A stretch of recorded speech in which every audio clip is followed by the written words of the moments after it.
पुरंदरचा तह हा मराठा साम्राज्याचा आणि विशेषतः छत्रपती शिवाजी महाराजांच्या इतिहासातील एक अत्यंत महत्त्वाचा आणि निर्णायक प्रसंग आहे.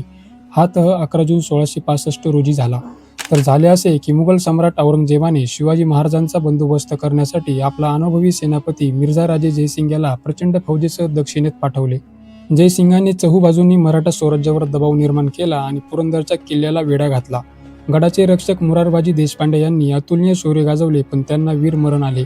स्वराज्याचे होणारे नुकसान टाळण्यासाठी महाराजांनी जयसिंगाशी तहाची चर्चा करण्याचे ठरवले. या तहात मराठ्यांना काही कठोर अटी मान्य कराव्या लागल्या. महाराजांकडे असलेल्या 35 किल्ल्यापैकी 23 किल्ले आणि त्याभोवतीच्या वार्षिक 4,00,000 उत्पन्नाचा प्रदेश मुघलांना द्यावा लागला. मुघलांना दक्षिणेतील मोहिमेमध्ये गरज पडल्यास महाराजांनी लष्करी मदत करण्याचे मान्य केले. संभाजी महाराज यांना मुघल दरबारात 5,000ची मनसबदारी देण्यात आली. शिवाजी महाराजांनी स्वतः औरंगजेबाच्या भेटीसाठी आग्र्याला जाण्याचे मान्य केले. हा तह वरवर पाहता स्वराज्यासाठी मोठे नुकसान वाटत असला तरी त्यामागे महाराजांची मुत्सद्देगिरी होती. विनाकारण होणारा रक्तपात थांबवून शक्ती पुन्हा संघटित करण्यासाठी महाराजांनी हा तह एक धोरणात्मक आघाडीसारखा वापरला. या तहामुळे मुघल आणि विजापूर यांच्यात फूट पाडण्याची संधी महाराजांना मिळाली.